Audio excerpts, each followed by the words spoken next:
know. A bit of confusion yesterday, it seems to me, at the top of the Labour Party. Nobody seemed to know exactly who was making the policy and who was doing what, because we had the Home Secretary about to announce that she was going to suspend all asylum-seeking claims from Syria. But David Lammy didn't seem to know that 10 minutes earlier. Let's have a look at that. The Secretary of State has referred to the many displaced Syrians looking to return to Syria for opportunities and risks. Will the government be providing assistance to those Syrians in this country who do wish to return to the homeland? And will the government look to follow the example of European nations like Germany, who have suspended asylum applications? I have to say that has not been put to me in the last few hours. The issue that's been put to me is the humanitarian need in country, the humanitarian support for neighbours. And then, literally minutes later, here's the Home Secretary, Yvette Cooper.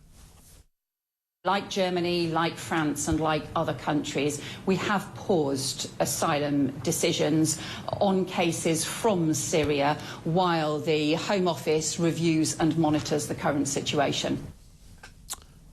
It's a bit of a tough one, that. I mean, I was joking earlier that David Lammy should maybe check his phone a bit more often before he answers questions in the chamber. But it was something that Austria and Germany, I think, announced some hours earlier. We seem to be sort of dragging our heels on it a bit.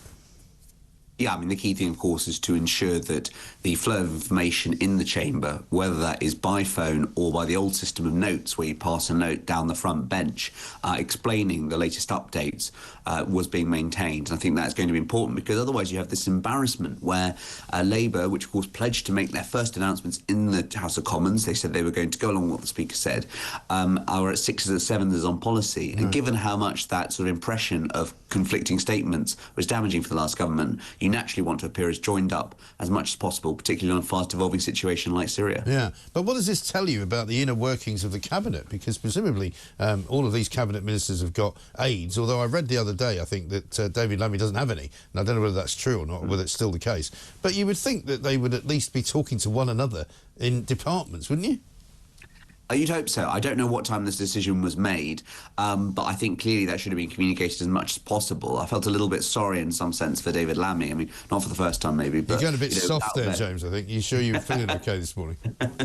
He was out there on his own, sort of at the wicket, and it was a slightly sticky one. But you'd have thought, you know, given, as you say, Mike, in your prelude to the question, that France and Germany had already suspended letting in these people, there would have been some sense of maybe I want to hedge this answer, maybe I want to say we're in conversation, etc. But of course, the other thing, Mike, is that it wasn't the only U-turn of the day. We also had Pat McFadden, who's one of the more loyal and astute media commentators, being sort of completely 180'd by Keir Starmer on the issue of whether HTS, Syria's ruling group, is going to be described. Well, that's the other one I was going to play you, because Pat McFadden was on yesterday, because he was wheeled out because on Sunday they had the absolute utter disaster that was Angela Rayner answering questions on British foreign policy, which was absolutely shameful. But here's what Pat McFadden said on Hayat Tahrir al-Sham. Hayat Tahrir al-Shams, known as HTS. It is a prescribed organisation here in the UK. Will you have to look at that again now? Yeah, we will. And we'll consider that. And I think it will partly depend on what happens in terms of how that group behaves now. But I think countries around the world who prescribe this, I think, probably will look at that now and see what's going to happen in the future. But we've not made any decisions on that over the weekend. And how long will it take for you to make a decision? Well, it won't take that long. I think we'll need to do it quite quickly. Yeah, it took him less time than you thought, because by the following day is Keir Starmer. You said it's very early days, but when it comes to removing HTS from that list, Pat McFadden says a decision could be made quickly. Did he speak out of turn there? Well, no decision is pending at all on this. It is far too early at the moment.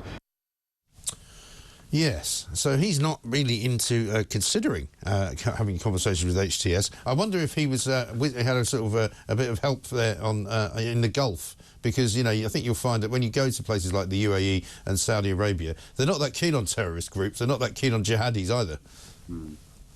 Yeah, I mean, I think it was interesting, his whole trip there, the timing, going to the UAE, Saudi Arabia, and of course, Starmer's past comments criticising Boris Johnson for going, quote, cap in hand to some of these dictatorships, now coming back to haunt him. But look, I think that, I think there's a bit of truth in both statements. I mean, obviously, they're not expecting a pending statement, maybe not in sort of 48 hours, but I think it will be fair to say somewhere in Whitehall this is going to be looked at. I was chatting to someone yesterday who said that when they made the original decision to prescribe HTS in 2017, there were huge, big rows in the Foreign Office whether to do it or not. There were strong arguments on both sides. I suspect somewhere in a room in Whitehall there is going to be a discussion about this at some point, but clearly the government needs to get its rhetoric right. Well, that's the thing. And, of course, the other big problem for them now, and I mentioned this in the show yesterday, is not just about whether we give aid to Syria, which David Lammy seems very insistent upon, but what happens to the people who are going to try and come to Britain as a result of this new, change of government in Syria. Well, of course, it's going to be presumably supporters of the Assad regime, which I don't think we really want to walk in the streets of London. So, I mean, look, there are issues around things like Syrian Christians, etc., what their future is going to be. But I think that right now, suspending it is going to be the thing which puts Labour in line with the mainstream of European opinion.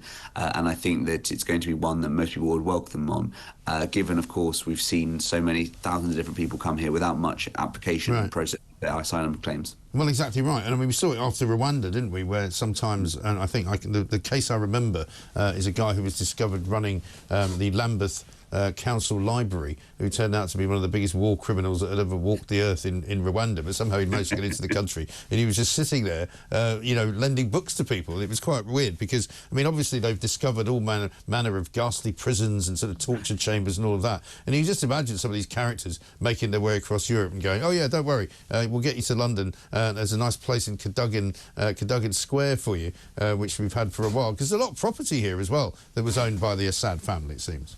Yeah, I mean, sounds par for the course for most librarians I know. I think genocidal war criminals are about right. Yeah. But I think, I mean, look, as you say, there was deep times, of course, Assad's wife was British, Assad himself trained as an eye doctor, so I don't think we'll see him working on the NHS waiting list anytime soon. No.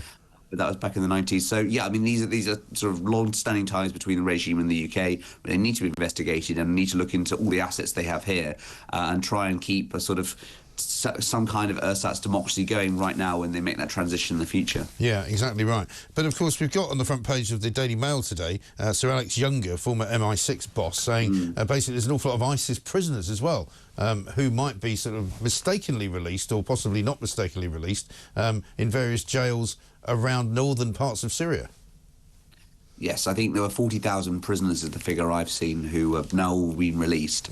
And there's just basically a massive influx of people, many of whom were wrongly imprisoned, but some of whom would have been rightly imprisoned. And what that means for the region is just going to be further destabilisation. And as I say, the real risk, I think, is for the UK's perspective, either having a terror-related risk or a huge influx of new people. So that's why the government has taken this action today. But he's right, it is a chronic threat to our security. Assad was a nasty, horrible dictator. I think most people would welcome his fall, but of course they caveat that by they're saying what comes next. And truth is, we don't know yet, Mike. Yeah, and that is the problem. I mean, and the Russians still have a couple of military bases inside of Syria. It's not clear what's happening to them. The Americans have still got a presence. The Israelis are still bombing bits of it to make sure that they don't encroach too close from the Golan Heights into parts of Israel on the east. It's really a spectacular mess. So for us to kind of be cheering on, which was the initial reaction from Angela Rayner, the fact that Assad had fallen, it was kind of not a great look, really. Well, I think that everyone is just complete novices when it comes to this kind of foreign policy, and we're just learning the continual knock-on effect of 7th of October last year. And who'd have thought that when that attack was launched, you were going to see the massive kind of destabilisation of the regime in Lebanon, and now this as well. Assad falling after the House of Assad falling after 53 years. Incredible. Well, it is, and also the effects on Iran, the effects on Russia. It really makes me, anyway, wish that we didn't have a bunch of sort of student politicians running the government. Because Lammy yesterday, as I say, seemed to only care about giving away more money from Britain to Syria to help them sort of recover, rather than actually worrying about the state of our own nation. Yeah, I mean, you have to learn to say no, and I think that the Foreign Office sometimes is all too keen to please, frankly, trying to please the wrong people and giving away hard interests for some superfluous values which others don't share. And what did you make of Rachel Reeves popping across to Brussels yesterday? Because it all seemed like they're all in the sort of wrong place at the wrong time. You know, Starmer's in Saudi Arabia. She suddenly goes to Brussels to say this. I came here today to begin the reset that the UK government want to see in terms of our relationship with the European Union. And today, in many ways, was a milestone moment because it is the first time that a UK Chancellor has addressed the Eurogroup since we left the European Union. And I was really pleased and overwhelmed, really, by the response that I had from finance ministers across the European Union. Yeah, Rachel Reeves' pleased face. Rachel Reeves' overwhelmed face. What is she doing? And by the way, why is she making a big thing about the reset, which it wasn't supposed to be called? She's meant to not say it, the reset. It's a banned word, isn't it, in Labour circles? It's not a reset. Don't call it that. Well, I think that they're desperate to kind of drum anything which approaches investment in the UK, particularly also after they've gone around for the past 4.5 months saying how terrible everything is. So they're trying to welcome new investment into the UK. But, I mean, I am just, on the one hand, struck by how they say, well, nothing is actually going to change in terms of our EU formal relationship. On the other, it's great new sunny day, we want to be great Europeans, etc. And I question how long they can keep saying one thing while to do very little. And of course, I mean, the key thing we're almost saying is that, you know, we're less than, I think we're about 40 days now from Donald Trump taking over. And what that means for EU, UK, US relations remains to be seen. So I think Rachel Reeves is trying to do spread betting. The danger, of course, is you invest in all these different eggs and none of them come to fruition. And that's the other thing, that, you know, Donald Trump came to Paris to go to the Notre Dame, you know, unveiling, which was quite remarkable, and no representative from the British government was there. And people were saying to me, oh, well, it was only for heads of state.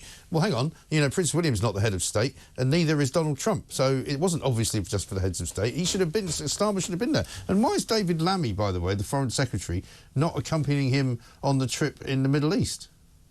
Well, I think that it's a difficult one when you have so many ministers dealing with so much going on at the moment. I think that, you know, David Lammy clearly was someone who was thought necessary to hold the line back home. If he's going to do that role, Mike, I just hope that he has the lines to take, given his performance in the House of Commons yesterday. Yeah, I mean, it's not good. It doesn't look great.